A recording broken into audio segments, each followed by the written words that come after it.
નમસ્કાર મિત્રો. આજે વહેલી સવારે આ એપિસોડ આપણે જ્યારે કરી રહ્યા છે સીધું ને સટનો, ત્યારે નરેન્દ્ર મોદીનો પરાજય એ હાકલા દેકારા કરે છે અને ધ હિન્દુ, ચેન્નઈનું જે અખબાર છે, એણે નરેન્દ્ર મોદીની રેવડી દાણાદાળ કરી નાખી છે.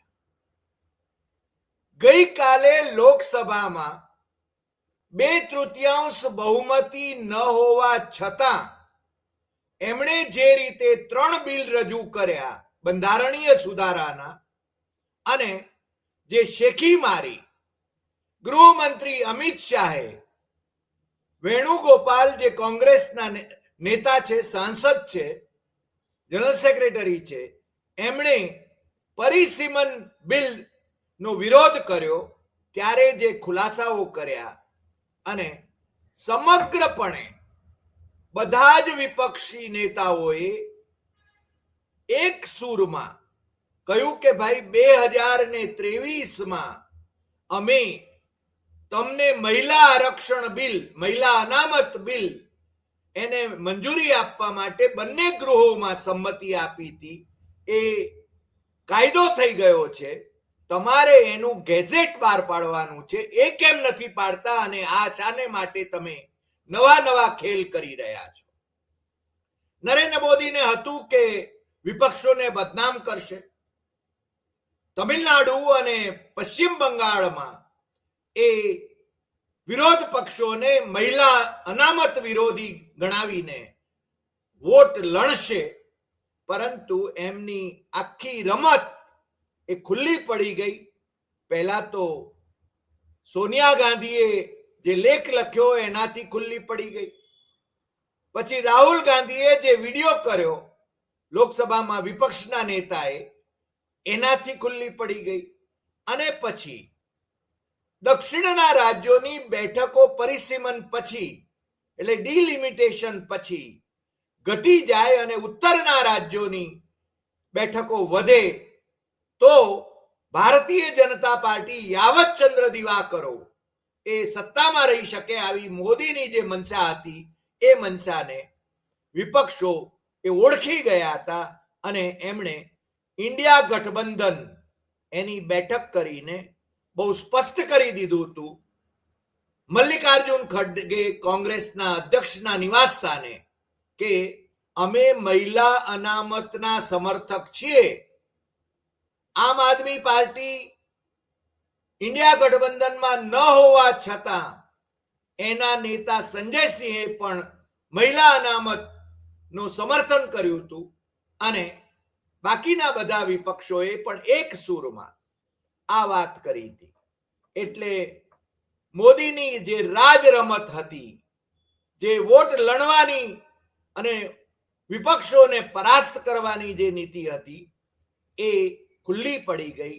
અને છતાંય ગઈકાલે લોકસભામાં એમણે જે રીતે આ 3 બિલ, એટલે કોથળામાં પાંસેરી મારવાની ઈચ્છા સાથે એમણે જે રજૂ કર્યા, એમના કાયદા મંત્રીએ રજૂ કર્યા, એમના ગૃહમંત્રીએ રજૂ કર્યું એક બિલ, અને આમ લલચામણા બિલ રજૂ કર્યા.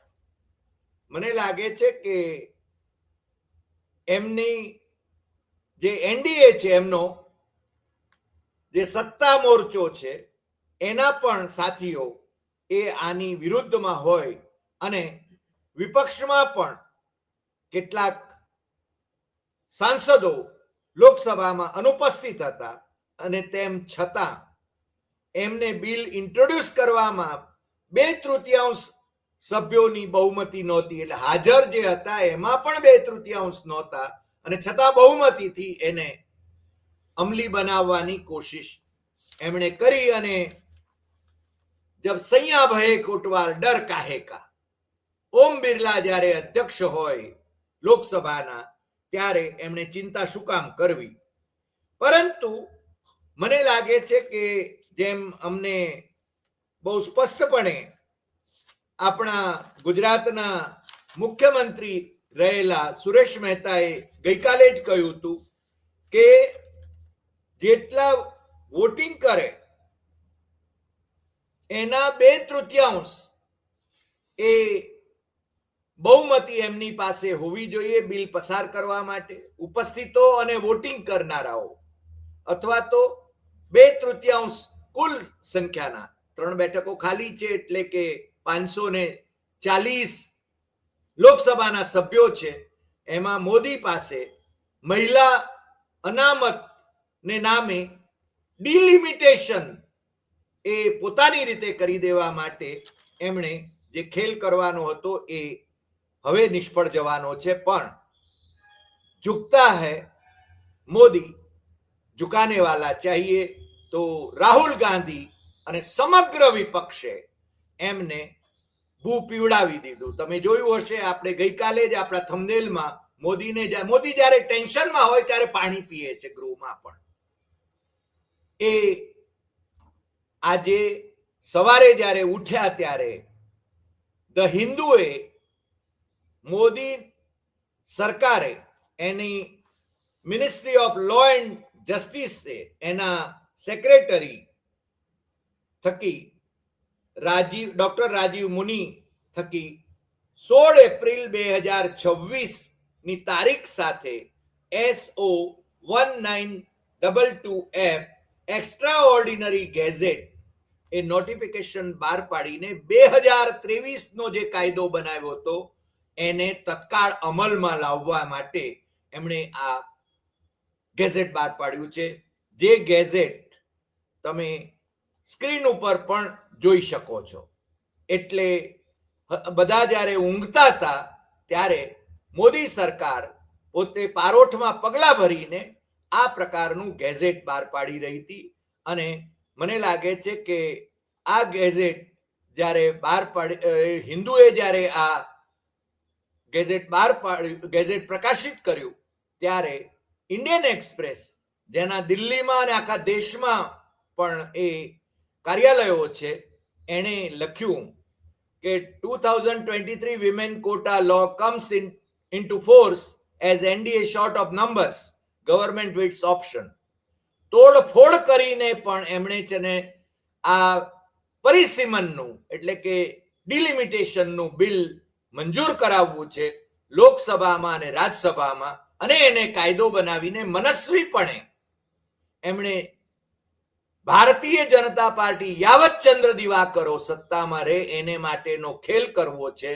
અને એટલા માટે એમણે ગઈકાલે પણ મેં કહ્યું એમ કે વેણુગોપાલે જ્યારે એના ઇન્ટ્રોડક્શન વખતે જ એ વિરોધ કર્યો ત્યારે અમિત શાહે એને કાયદાકીય જ્ઞાન આપવાનું, બંધારણીય જ્ઞાન આપવાનું કહ્યું. કેટલાક સભ્યો, વિપક્ષના કેટલાક સભ્યોએ આ વિધેયકોને ગેરબંધારણીય ઠરાવ્યા. ત્યારે એ ડેમોક્રેસીની વ્યાખ્યા કરતા હતા. અને મોદી એ ઘણી વખતે ભારતને મધર ઓફ ડેમોક્રેસી કહે છે, પરંતુ બધા જ રાજ્યોમાં, આખા દેશમાં લોકશાહીનું કેવી રીતે હનન કરી રહ્યા છે. અને ગુજરાતમાં તો લોકશાહીના લીરે લીરા ઉડી રહ્યા છે. સ્થાનિક સ્વરાજની ચૂંટણીઓમાં એ આપણે જોઈ રહ્યા છીએ. અને એ ગઈકાલે એમણે આ ધમપછાડા કર્યા છતાં એમનાથી એ શક્ય બનતું હોય એવું લાગતું નથી. ને એટલા માટે જ એમણે જખ મારીને આ જે નોટિફિકેશન બહાર પાડવું પડ્યું છે એ નોટિફિકેશન થી એમ કહી શકાય એમની રહી સહી ઇજ્જત એ બચી શકે એવો એમને ખ્યાલ હશે. પરંતુ વિરોધ પક્ષો એ એમને બેનકાબ કરી નાખ્યા છે. એ વાત તો આપણે અગાઉ ગઈકાલના એપિસોડમાં પણ કહી ગયા છીએ. તમને આના સંકેતો તો બહુ સ્પષ્ટપણે મળી જ ગયા હતા.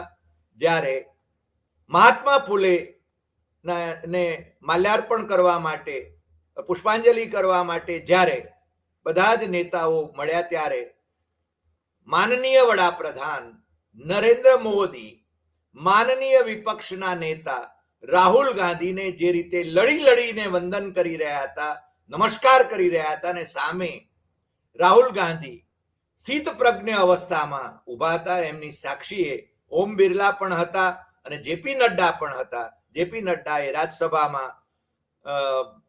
રાજ્યસભાના ગૃહ નેતા છે અને ઓમ બિરલા એ લોકસભાના અધ્યક્ષ છે. તમે મોદીની હાર, અત્યારે મોદી ચારે બાજુથી ઘેરાયેલા છે આંતરરાષ્ટ્રીય બાબતોમાં એ તમને ખ્યાલ છે કે એમનો કોઈ ભાવ નથી પૂછતું. વિશ્વગુરુ થવા નીકળ્યા હતા. હજારો કરોડો અબજો રૂપિયા ખર્ચીને એમણે દુનિયાભરના દેશોના પ્રવાસ કેડ્યા છે. દુનિયાભરના નેતાઓ, દેશોના નેતાઓના એમને શાસકોને ગળે મળ્યા છે, ગળે પડ્યા છે એમ પણ કહી શકાય. અને માય ડિયર ફ્રેન્ડ ટ્રમ્પ એમ વાત કરતા હતા વારંવાર, પણ ટ્રમ્પની સામે જવાની એમનામાં હવે હિંમત રહી નથી એ આપણે જાણીએ છીએ. પરંતુ એમણે હવે એપ્સ્ટેઇનમાં પણ ફસાયા છે. એમના જે સાથી મંત્રી છે હરદીપસિંહ પુરી, એ તો એપ્સ્ટેઇનની સાથે સંબંધો ધરાવતા હોવા છતાં એમને મંત્રીમંડળમાંથી ડ્રોપ પણ નથી કર્યા. એટલે બેફામ બની ગયા છે, પરંતુ અંદરથી ખખડી ગયા છે. એ વાત આપણે બહુ સ્પષ્ટપણે જાણીએ છીએ. અને મહિલા અનામતના સંદર્ભમાં એમનો જે ખેલ હતો એ ખેલ ખાલી ગયો છે એમ કહીએ તો એમાં જરાય અતિશયોક્તિ નથી. આજે આટલી વાત. ફરી મળીશું નવા એપિસોડમાં નવા વિષય સાથે. તમને જો આ એપિસોડ ગમ્યો હોય તો સૌથી વધુ શેર કરશો, લાઈક કરશો, કમેન્ટ કરશો અને લોકોને જગાડતા રહેશો. નમસ્કાર.